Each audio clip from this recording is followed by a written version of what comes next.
यार सुबह सुबह उठ के आप मीन के काम पे जाते हैं कुछ लोग, और बच्चे जो हैं वो स्टडी करने के लिए स्कूल्स में जाते हैं। तो ना बात मैं ये कह रही थी कि सुबह सुबह उठना जो है वो बहुत ही मुश्किल और बहुत ही मुशक्क़त वाला काम है।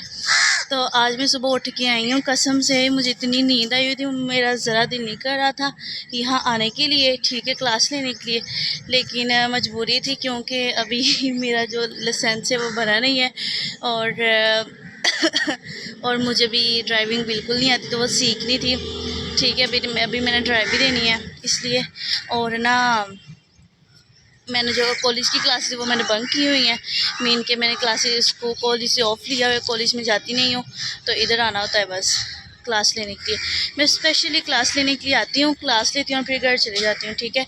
और इस दौरान मैं इतना थक जाती हूँ बहुत ज़्यादा। सिर्फ 20 से 20 मिनट की क्लास होती है, 20 से 20 मिनट की, और तकरीबन जो मेरे आने जाने में टाइम लगता है ना वो 2 घंटे लग जाए। 1 घंटा मुझे आने के लिए लगता है और 1 घंटा जाने के लिए, क्योंकि इनके रिक्शे में 35 मिनट लगते हैं, और 35 मिनट में से मैंने 20 मिनट चल के सफ़र करना होता है, और 5 मिनट में थक जाती हूँ, फिर मैंने सांस लेनी होती है, इसलिए सही है। तो इसलिए भाई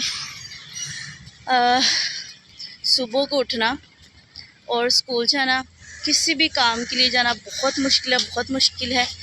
अल्लाह पाक सब की ज़िंदगी में सुकून अता करे। मेरी ज़िंदगी में तो बिल्कुल भी नहीं है सुकून, क्योंकि मैं बहुत ज़्यादा कहीं ना कहीं घूमती फिरती रहती हूँ, आती जाती रहती हूँ, इसलिए सुबह मुझे बहुत अर्ली मॉर्निंग उठना पड़ता है।